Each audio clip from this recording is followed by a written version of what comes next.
welcome to episode 161 of the Beefy Boys Breakdown. We're going over the prelims of the Tybura Tuivasa Fight Night card. And if you're watching this, you are a true hardcore, so good on you.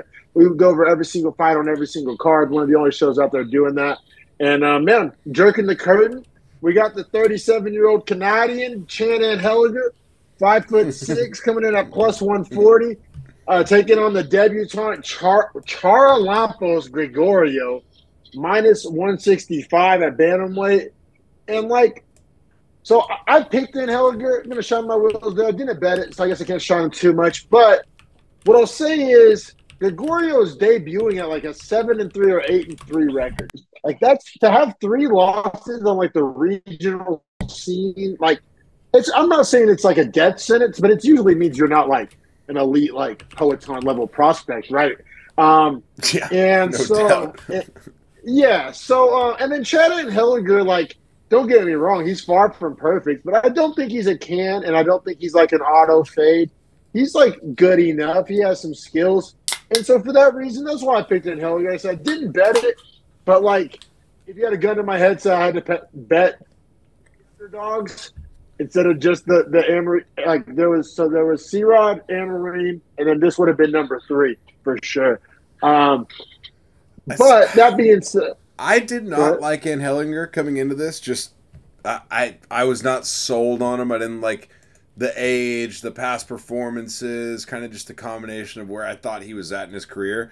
Now, that being said, Charalampos Gregorio is a motherfucking can. Oh, God. See, that's kind of where I was at. I was like, all right, well, in Helliger, we know he's UFC caliber. We know. I mean, I'm not saying elite. I'm not saying top guy. Yeah, but I guess back in, can go back mid. Can go back mid, right? Can go with UFC caliber guys, not get outclassed and finish quickly. Charalampos, like I said, he got finished on the regional scene. He had 3 losses on the regional scene. It's he's losing at local shows. So it's I didn't understand him being that big of a favorite on Vegas. It was more of a Charalampos fade than it was I'm bullish on Helliger. You know what I mean? I mean, that all being said, did you have all 3 rounds to Helliger? No, I gave Gregorio round 1. It was very close, I thought. I thought there was if you wanted to give it to Helliger for calf kicks and the clinch control, you could. But I like the power Gregorio was landing with on the feet. He reversed the clinch position and kind of turned it into a takedown with some controls, kind of slick.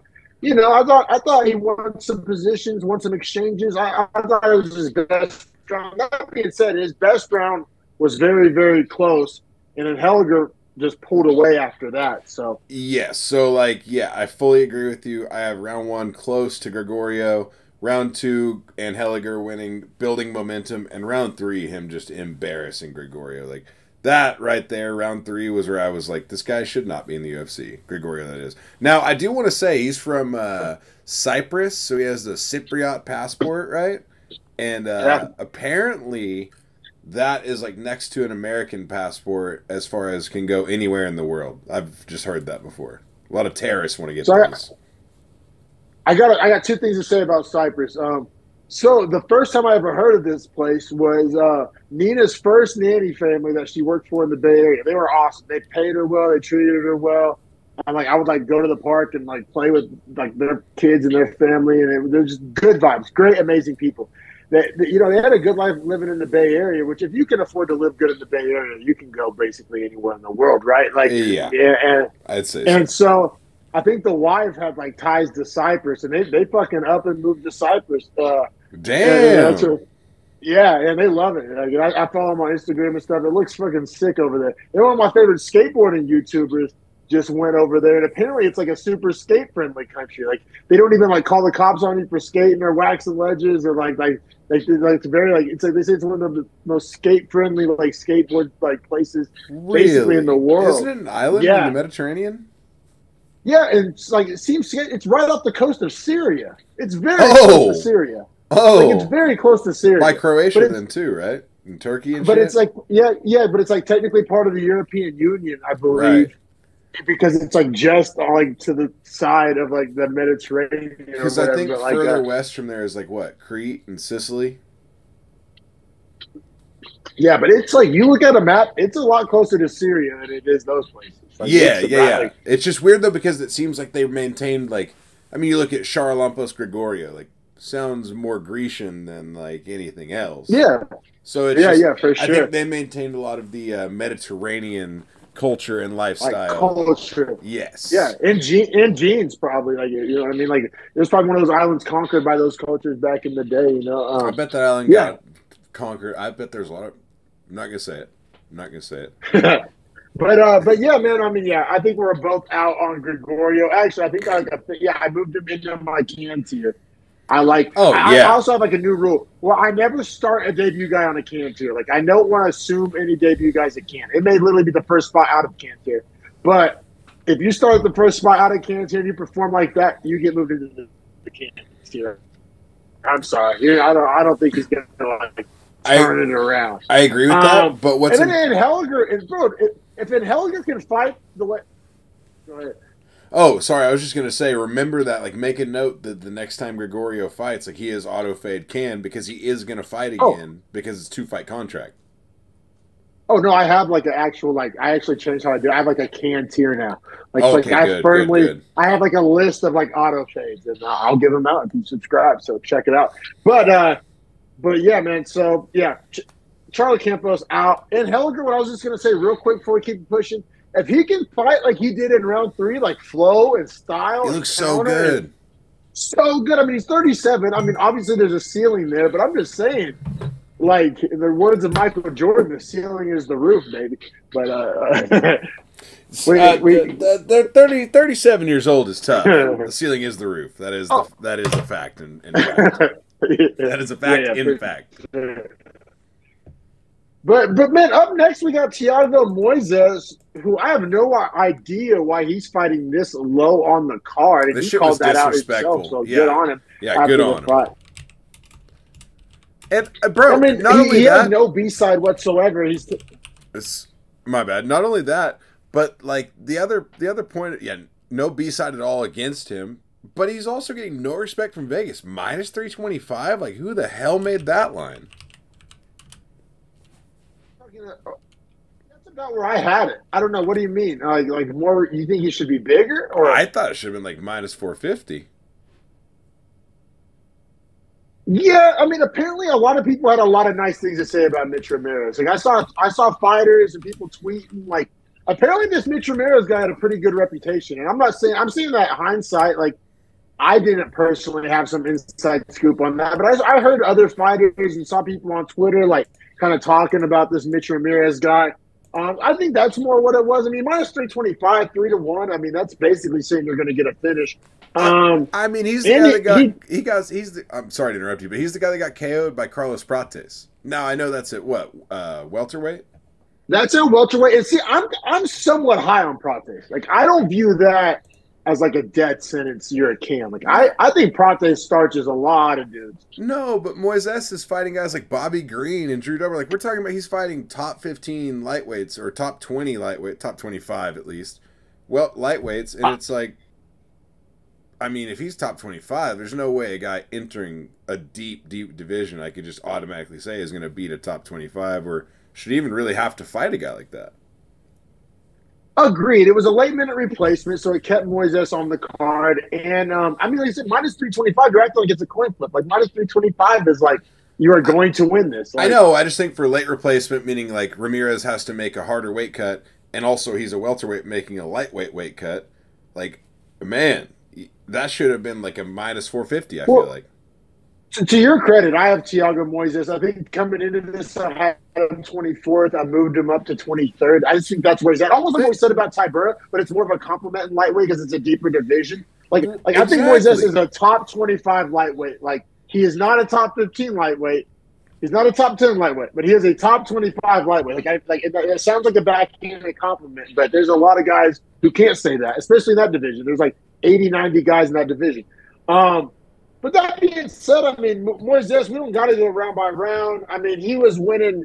It was kind of cool because wherever he wanted to have success, he found it. Whenever he took it to the ground, controlled the whole ground, controlled the whole round on the ground. Whenever he stood up, I mean, he ends up getting a finish with a TKO by leg kick. So, I mean, outclassed him on the feet, outclassed him on the ground, outclassed him everywhere in between, right? I mean, we don't got to go round by round here. No, and I honestly thought he was kind of getting takedowns at will. I mean, he looked like he was in full control of the fight He could do whatever he early wanted. on, It was and it just never, I never lost the feeling of Moises was in full control. And dude, at the end of the second round, I have in my notes that I wanted the doctor or his corner to stop the fight for him. Like, dude, his leg. I was concerned that he's going to get compartment syndrome. They're going to have to cut his leg all the way open to his thigh so that his muscles don't explode out of his leg. It was bad. It was bad. So I mean, to Moises' credit, bro, and maybe this is recency bias. Maybe he was fighting a can, but like, looked so good. Like, looked like the striking, the grappling, the ability to do it both, right? Because he came in as a jiu-jitsu reputation, but like, if it was your first day ever watching UFC, you'd be like, oh, that guy's a kickboxer. Like, and bro, the finish, like he's chopping his legs still when he's on the ground, like it was vicious. It was nice. And the like killer instinct, like intangibles, right? Like 100%, like 100%. And then the call out and like him on the mic afterward was 10-8. He was 10-8 on the mic. It was awesome. Yeah, and I never thought I would say that. I never thought I'd say Thiago Moises cut a fire promo. He did. Good on him. He was saying there's no way I should be this low on the card. Give me Dan Hooker in a fight night main event.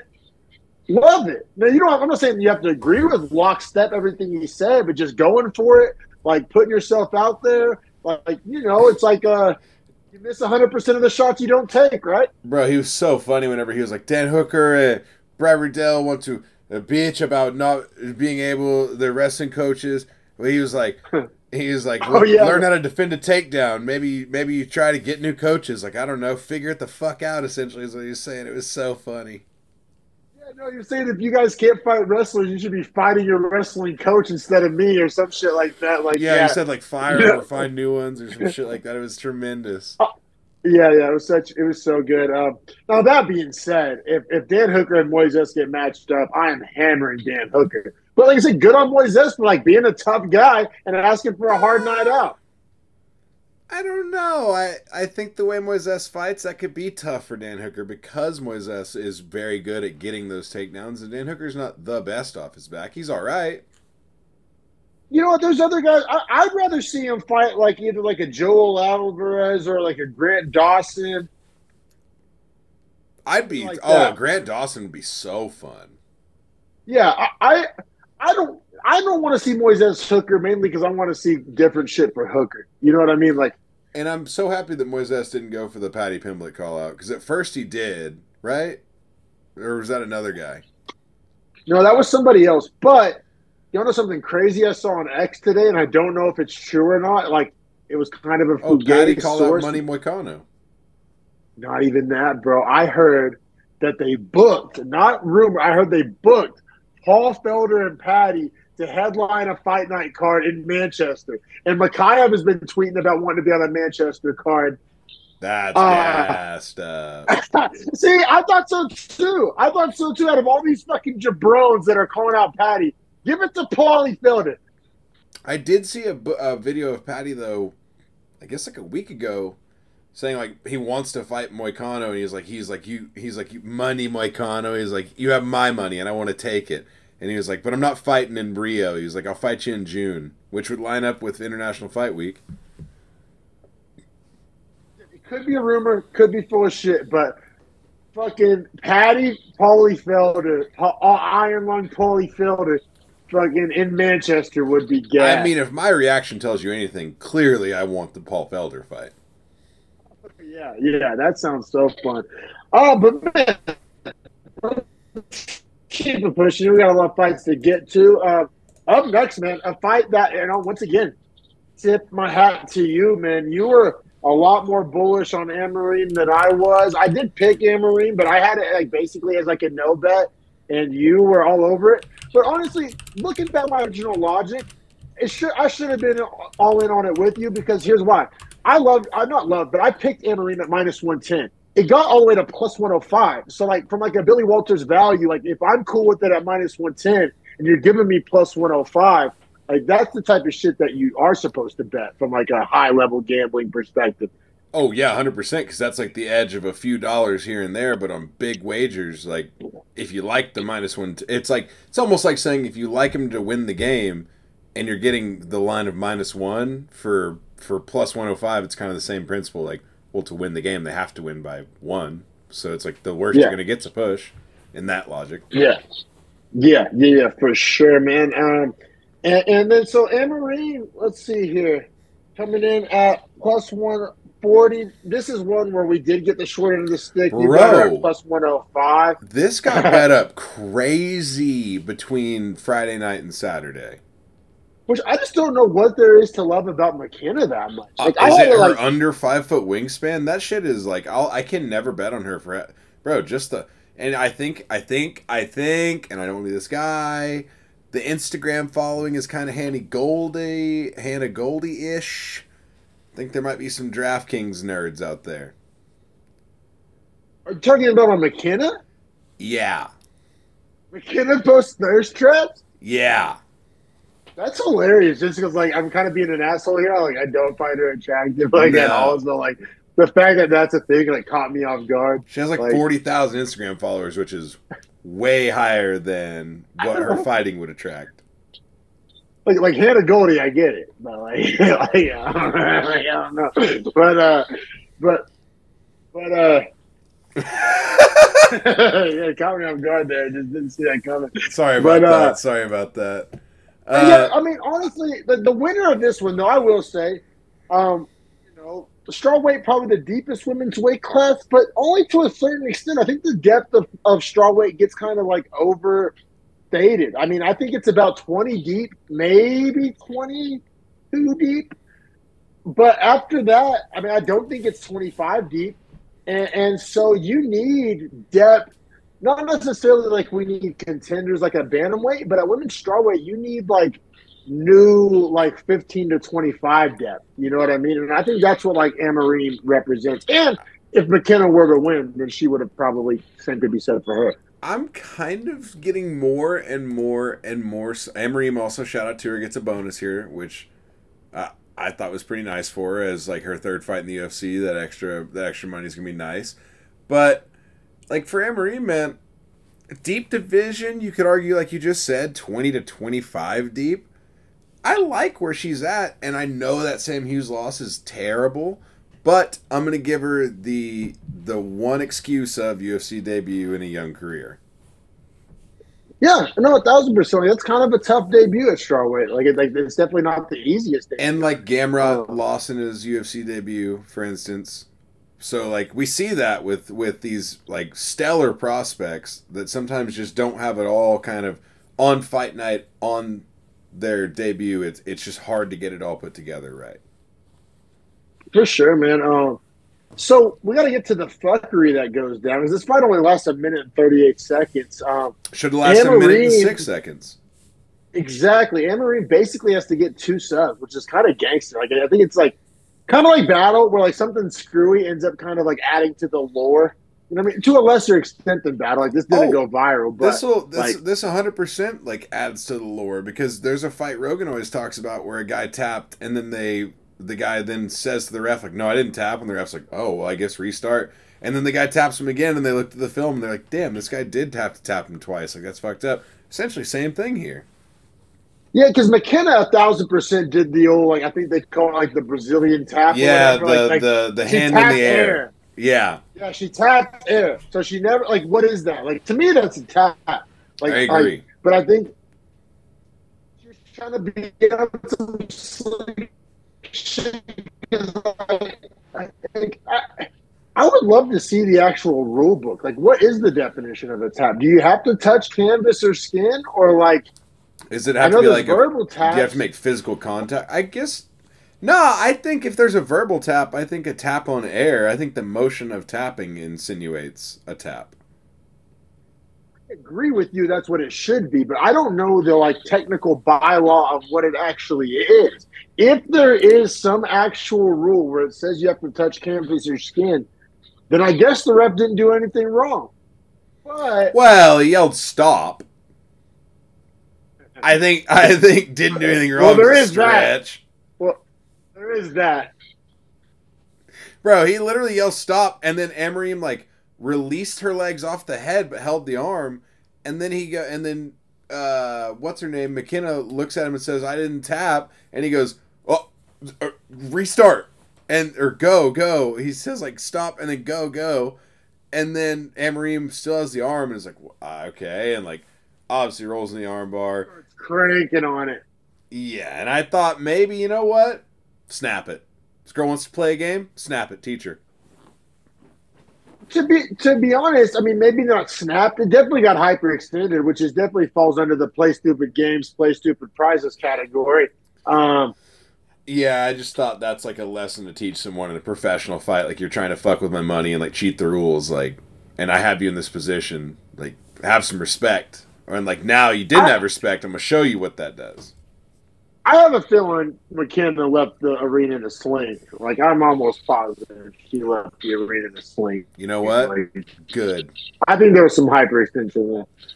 Good. Yeah, no, like I'm agreeing with you. Like, seriously, she's like, gonna have to do some one-handed that was bullshit. videos. That was bullshit. So moving forward for Emery, like I said, man, I'm pretty steam ahead on her. And as far as McKenna, though, the other problem, yeah, shout out to the bonus for Emery. But I also think on McKenna, I don't know if I'm pretty down on her is the problem. Yeah, no, I'm definitely down on her, for sure. The good news is she has a decent following, like you said. I think there's a lot of like prospects you can build off of her. Like, I mean, like the Talita Allen Cars of the world, maybe. I don't know. There's some projects, Josephine Knutsons. Now, for Anne-Marie, I wouldn't mind like either like a Bruna Brazil, like Piero Rodriguez, somebody like that. Like Piero Rodriguez is fun. I think Anne-Marie, I would build her just still kind of a little slower. Yeah. Like I said, Bruna Brazil, I'm kind of all the way out on. So, like, and I think she had a little bit of hype. Like, maybe, I don't know, that one would kind of make sense. Vanessa Demopoulos, maybe? Oh, that's a fun one. See, I like that. That's where I'm at with it. That's where I'm at with it. Okay.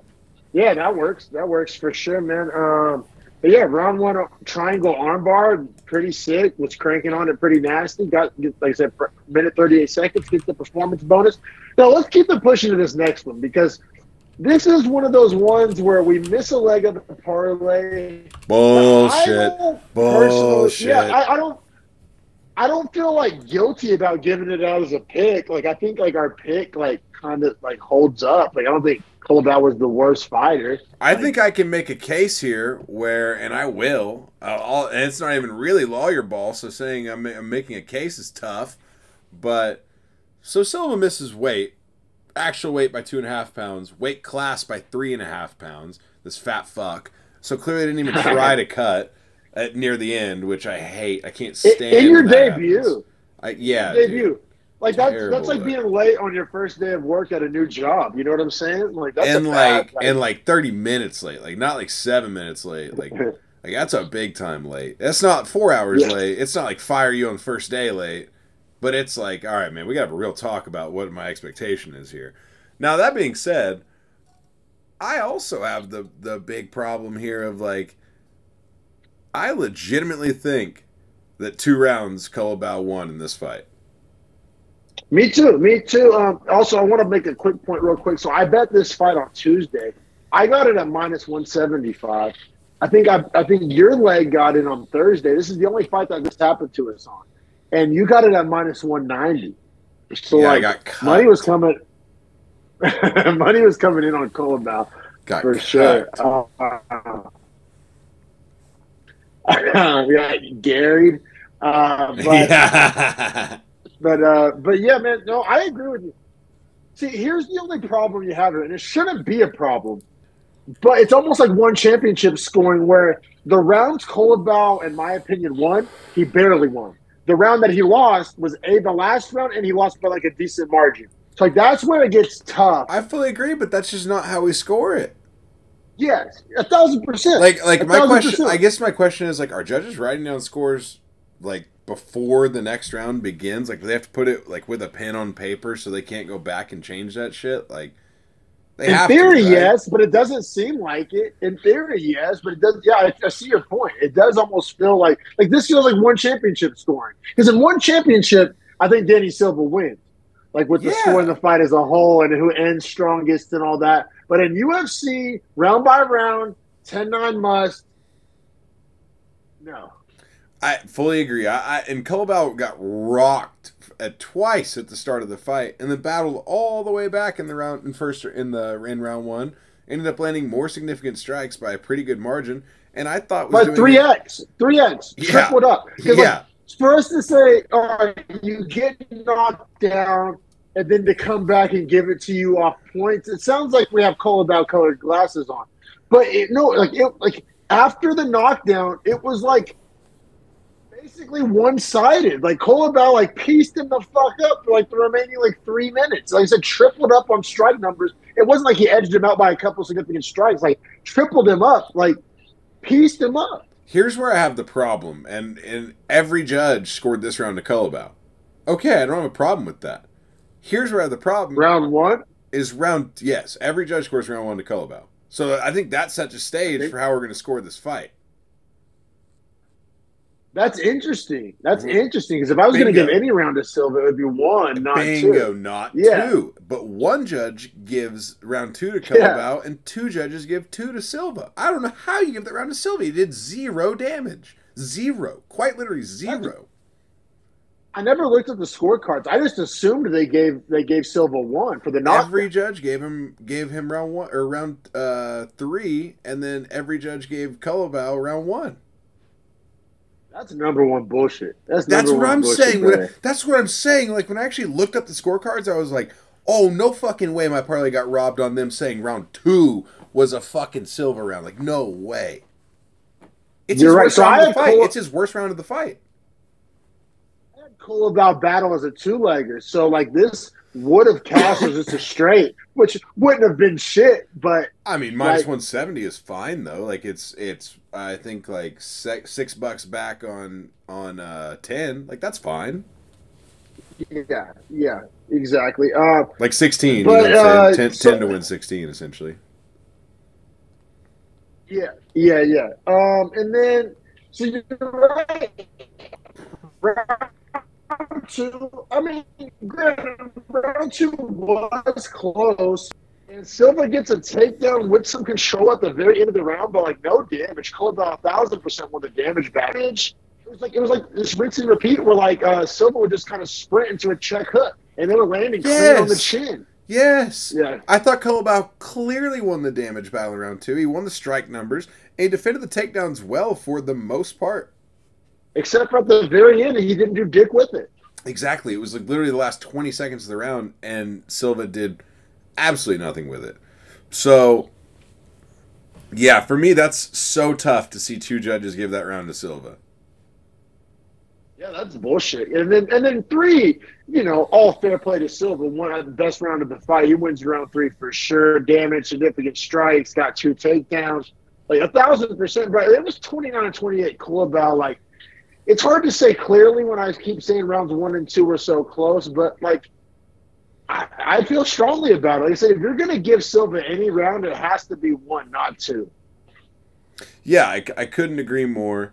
I mean, you know, going forward, it's almost like tough for me to matchmake this moving forward because Danny Silva, I think this guy needs to fight a lightweight if he's going to miss weight like this. And I also don't think he won the fight. So I'm like, it's like a tough moving forward kind of deal. No, I definitely didn't skip him over Colbell in my rankings because, like I said, I thought Colbell won the fight fair and square. Let's see here. I think you could do maybe like Danny Silva, Darren Elkins, like something like that. Like a Danny Silva, Andre Feely. Somebody like that, give him another test. And then Colbell, I mean, the thing about Colbell, he is what he is. Like, I have him in the, let's see here, like 30 to 35 range tier. Like, he's definitely not a can, but he's definitely not a top guy. I wouldn't mind seeing, like, versus like a David Onama, maybe. Yeah, I guess. Yeah, I'm at the point where I'm just like, just give me fun fights to call about. I don't really give a shit otherwise. Like, he's just kind of who he is. I hate to say that, but it is what it is. No, for sure, man. And let's keep it pushing to a fight. I can't wait to fucking puff my chest out about. Which really, well, once again, shout out to you on this one. Alrighty, so for this next fight, we got to really shine D-Max wheels here. We got Jafel Filio minus 160 versus Ode Osborne plus 135. Really though, the wheel shining comes from us also telling you to bet the under on this fight, which would have cashed, but also the Filo sub, which Dominic ended up taking, 2-leg parlay, cashes it with GM3, absolute dog, absolute, what was it, plus 460? Yeah, plus 460, 2-leg method of victory parlay, Mearshart and Filio by sub. And I mean, it was classic striker versus grappler, but like the thing about Filio, he's got the kind of grappler where he can even sub other grapplers. So like him against Ode Osborne, you know, if it hits the mat, huge advantage. 100%, which Filo, I think, it seemed clearly aware of that, right? Because like he kind of entertained the striking for a little bit, and then immediately just got in on the takedown. Or I guess hit the whizzer sweep, right? Because Osborne tried the whizzer sweep, and then Filo rolled it through and got to top control with it. Yep. Got that takedown, controlled most of the round, and was well on his way to a ground and pound TKO finish, which I said I've had method of victory by sub. It would have still been your leg of your parlay. You had money line on your parlay, so you would have been all right. But literally, he was probably 3 punches away from winning by TKO. Oh, 100%. And just jumped. I was so nervous. I was so nervous because like some refs could step in there on some of those because Ode Osborne wasn't really defending. He was just kind of turning his head either way and eating shots both ways. 1,000% agree. And then I said it kind of reminded me of the UFC video game where like once you have a certain amount of damage on a guy, you can just like jump on a sub. You know? Yeah, like, they're just like busted. They're just ruined. That was what happened. Because you could see Osborne like expected more shots to be raining down on his head, and all of a sudden just felt like an arm under his neck. He was like, "Oh fuck!" Which I was so stoked. Once again, gambling gods looking out. Like it could have been stopped. He could have just kept punching. Decides to jump on the neck. Gambling gods looking out, but also like it seems like that is like us realizing that's how Filo finishes fights. Like some of those TKO KOs that he has are that ground and pound where the guy like eats one or two of those a little more clean. But when he doesn't get that and he just softens them up, he does get the submissions. So, yeah, I mean, credit to us. It was risky, obviously. I mean, you got, plus 185 on it? I think so. Plus 180, yeah. So plus 180 combined with Mearshart plus 100 for a total of plus 460 on the 2-leg. Double dog parlay. Nice. We both hit double dog parlays because I hit C-Rod and Amarim. Yep. And damn. We gave all that out for free. Damn, we hit 4 separate dog bets. Let's go. Let's go. Take it to the bank. But yeah, man, I mean, and as far as Jafel Filio, bro, I jumped him up pretty high in my power rankings, bro. Like I have him at 14. I think deservedly so. I think deservedly so. I think he's dangerous. And I think he knows how to win. And I think he's also pretty entertaining. Like, I like to watch him fight. I mean, they got to give him Tim Elliott next, right? That's just like what happens in flyweight. Like, that's just what happens. Or Sumo Darji. I could see a Sumo Darji. Yeah, or you know what else might be a decent fight, but I think he would win still is Cody Durden. Yes, agree with that. I think David Dvorak, terrible fight, and I think Matt Schnell would be a fun fight, but I don't think I wouldn't do that to Schnell. Like, we don't need to keep doing that to him. But we can't keep doing it to Tim Elliott, though. 100%. 100%. His following him on X is so bad. He deserves all the bad fights. Oh, man. But, yeah, I mean, performance of the night for Filio. Cash is a leg on your parlay, and, Cash is my parlay, plus 460. Big fan of Filio. Shut up. There's just so many. There's so many, like, flyweight's getting fun, bro. You got Filio. You got Tyra. You got Albazi. You got Asu Almabayev. You got Makayev. You got Urseg. Like, let's go. Like, this is what we love, man. We love Hell the yeah. changing of the guard. I love that shit. Yeah, But you still got the legend. You still got Moreno. You still got Pantoja. You still got Royval. You got Nicolau, Kopp. It's just Car France, Ulan Bekov. Like, you still got these Alex Perez. Like, it's just the perfect blend. You want both, right? You don't want it too old. You don't want it too young. It's like perfect blend right now in flyweight. So what I like to think about flyweight right now is it's exactly where lightweight was when we started this podcast 3 years ago.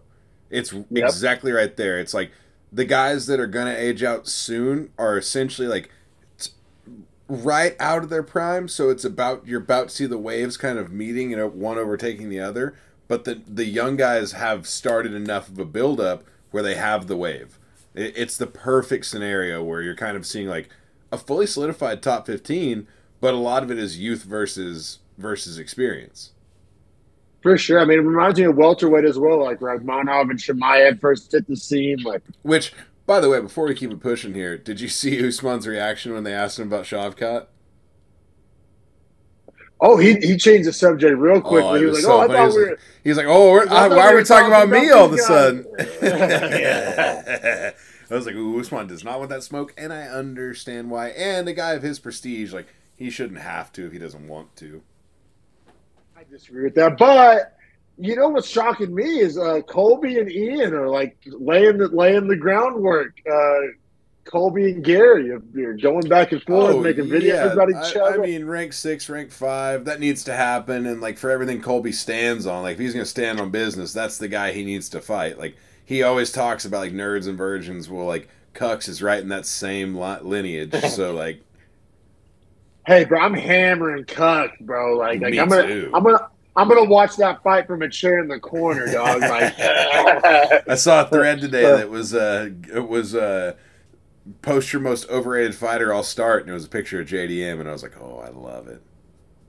Although you do love it. I do want to backtrack real quick, and then we'll keep it pushing. After seeing JDM's X-rays and him having a broken arm in the first round, I want to put a little more steam back onto the JDM train.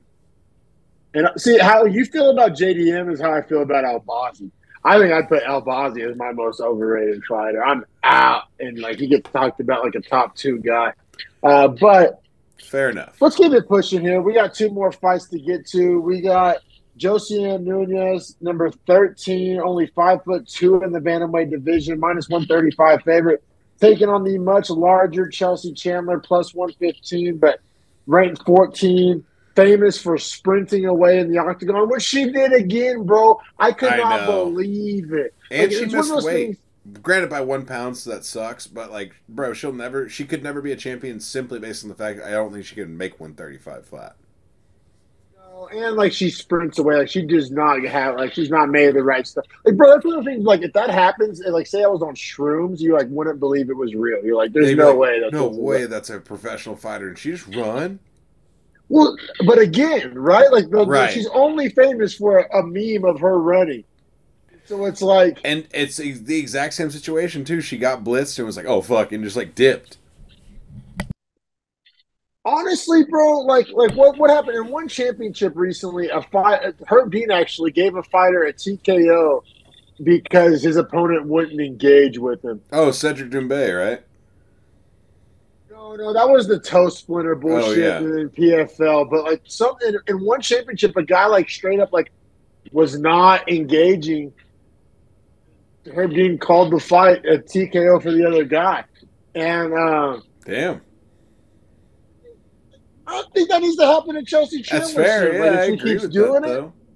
like you can't have it. Tough though. Yeah, because I was gonna say round by round. Like I scored 2 rounds for her. I thought pretty easily. Me too. But like, still bullshit. Like I can't stand her. Tough look, and yeah, I hate her. I hate her as a fighter. And, like, bro, for her to be as pumped as she was to win this fight, like she started crying and shit. I was like, okay, you're 14, you just beat 13, and like you kind of got your ass whooped in the last 5 minutes. Like, let's back up on the tears and acting like this is some monumental victory for you. And you missed weight, bitch. Like, come on. Chill out. I'll say I was pretty decently satisfied with like Chandler's willingness to like posture up and ground and pound, and it wasn't like typical bantamweight snooze fest bullshit. Like this fight, once again, bantamweight, anything that doesn't actually put me to sleep, like I'm kind of stoked on. Like my standards are so low, the bar is so low that like sure, give me some. I mean, this fight had action, so like I said, bar set low, but wasn't a dog shit fight. But I scored the same as you. First two rounds to Chandler, third round to Nunez. Was landing overhand lefts for days in the third round, but just couldn't get her out of there. Chandler, good wrestling, good sub defense in a way, good ground and pound. Like she's skilled. She just ain't met like bro. This is the only division where this shit flies. Like if there was a welterweight, Bingo. like a men's welterweight that like wasn't a dog but was like kind of decent at some stuff, bro, he'd be 0-4 and cut so quick. Right. That's exactly how I feel. Is like she only gets away with this shit because this weight class sucks. Like it's not because she's really UFC caliber. It's because like there's not enough UFC caliber girls in this weight class. I agree for sure. And the same thing with the fact that this was 13 versus 14. What did we say earlier? Oh. This is the make your division look bad like episode. Exactly right. Like this is a bad look. Like, and I think did you see Jamal Hill's tweets during this fight? No. He was like, Jamal Hill was keeping it a buck. Like at first I was like, is this Sean Strickland? He was like, honestly, this is a bad look for the UFC that like. This is like a ranked like fight. Like, he said this is like low level bullshit. Like he said it was like amateurish. Like he was going in and like I couldn't disagree. Like you can't really say it's like sexist or anything because it's 1,000% true. I mean, bro, when Julia Avila and Norman Dumont are 11 and 12, it's like this division fucking sucks, and like the champion sucks. Like Raquel Pennington, like the whole level of MMA at 135 is so bad, man. And then like Juliana Pena, Juliana Pena in my ass, like oh my god, dude, bro, this division's so bad that like I'm actually like somehow hyped on Chase on right now. Like how did that happen? Right, that's what I'm. It's so bad, man. I spent like the past 5 years hating Chase on it. Right now, I'm like, I think she can go. also, Kakramanov tweeted that, or someone tweeted that Josiana Nunez looked just like the guy that got cut, who was the gay fighter. Who was that? Jeff Molina. Yes. They're like, damn. Who was that? Tweeted, "Jam, Jeff Molina getting pieced up right now." I was like, oh my god. Yeah, it was brutal. Like, thank God we're not monetized because what I'm about to say would get us demonetized. Like, no, Kakramanov was wild, and it was Kakramanov, and his tweet was, "Damn, Molina in there getting raped right now." It was, and I tweeted from the Beefy Boys account, like, "You're wild." But like, bro, the fact that like Ramona Pasquale and Zara Farn were Josiane Nunez's wins tells me all I need to know about this division. And that's why I was honestly somewhat hoping for a Nunez Starchy because all right, she's like the Andrade, right? Like a short girl that can starch people. Like maybe this is fun. But nope. It's not. Nope.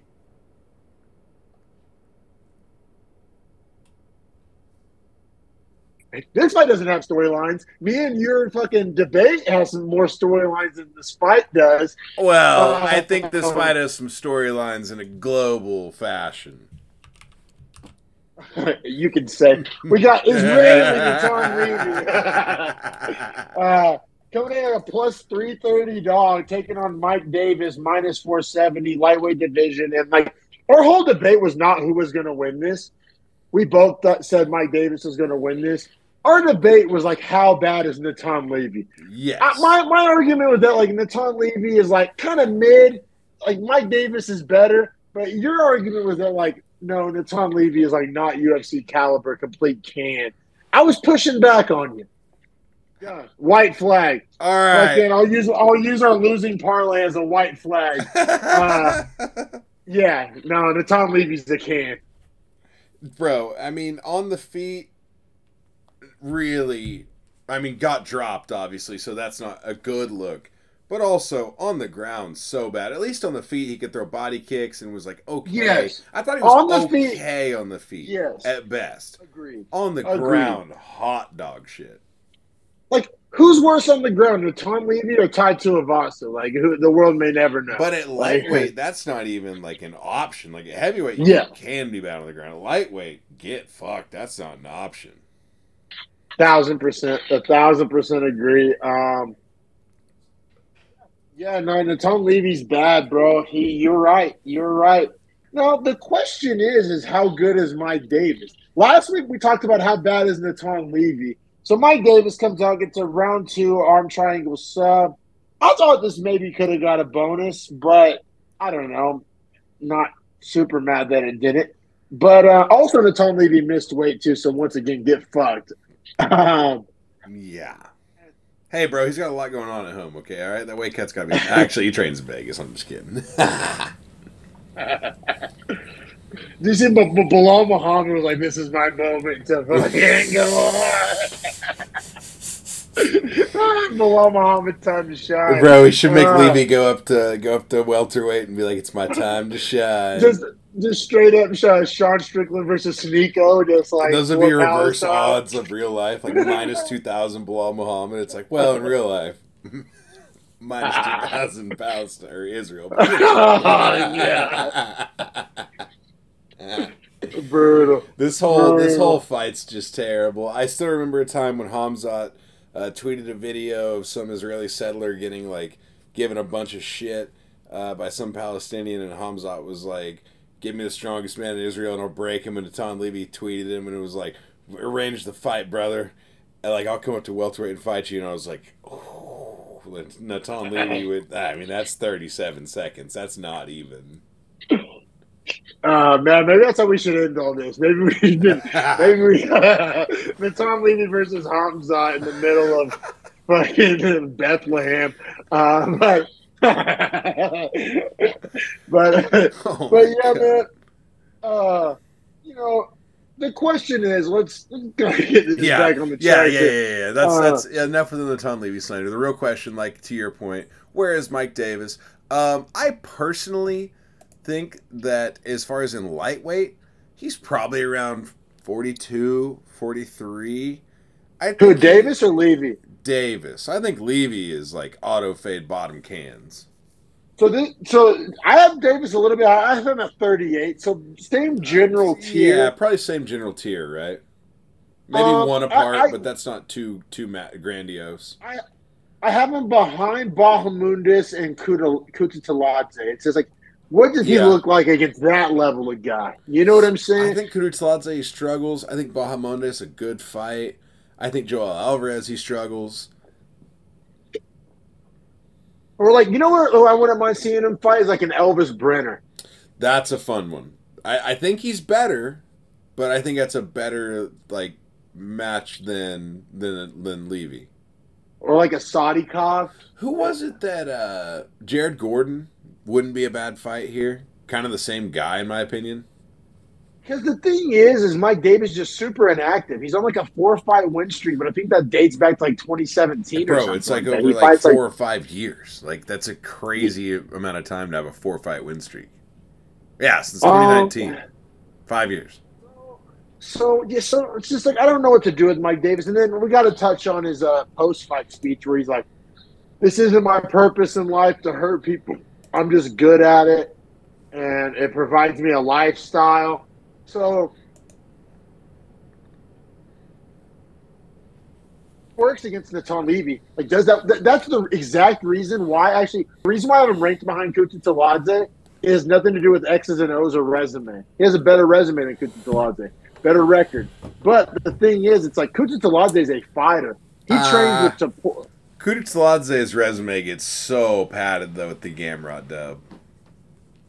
It does, but what I'm just saying is, I follow Kutateladze on Instagram. He trains with all the top guys. He trains with killers. He trains with Shemaev. He does rounds with Shemaev. Like, he's a dog. Like, he is a fighter. Like, that is his purpose. Mike Davis is like, "Oh, this isn't what I'm really trying to do." Like, I don't know how that like works against like a guy like Kutateladze who like, "This is what I'm doing." Like, this is.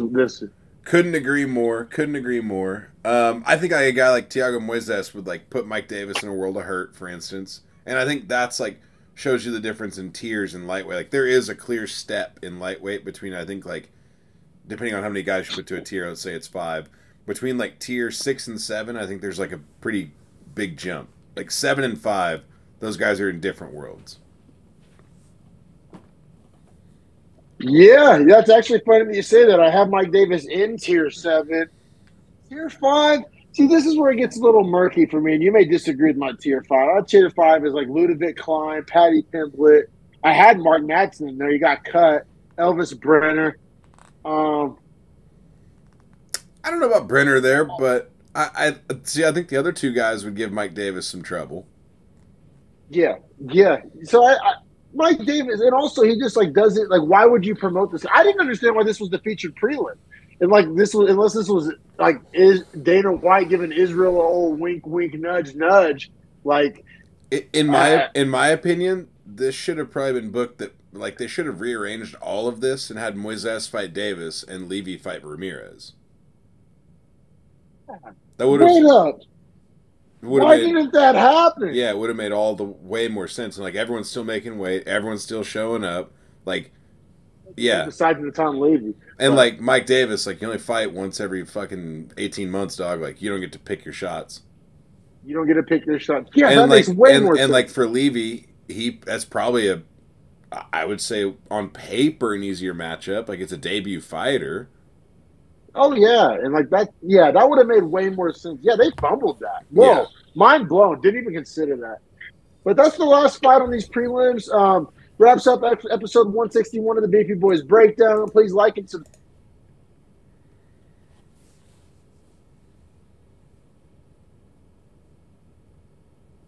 For weeks, I 2.7 times my money. I think you 1.7 times your money. We're giving out winners. For free. I follow all these like MMA betting accounts on Instagram. They all want you to subscribe to OnlyFans or some kind of paywall. we're giving out these picks for free. So come get on board with this. All you got to do is hit subscribe. Yes, sir. 4 weeks profit. For free. You might as well click the subscribe, hit the bell, get notified whenever it's easy ways to make money. Give us a like and give us a follow on Twitter too. This man D-Mac on Twitter and IG is out there posting gold, tweeting fighters, getting interactions, and honestly scoring the fights live for you. I mean, they post the bullshitters on the UFC broadcast. We watch as many fights as those guys. Probably have just as good a takes. So, like he was saying, give us a like and a subscribe here, but also at Beefy Breakdown and Beefy. What is IG? IG's Beefy Boys Breakdown. Yeah. We're trying to get that off the ground. You know, it's a lot of fight memes, funny stuff. Every once in a while, we'll post some pics on our reel. Just engage with us. And man, let's get this money together. We're cashing tickets, folks.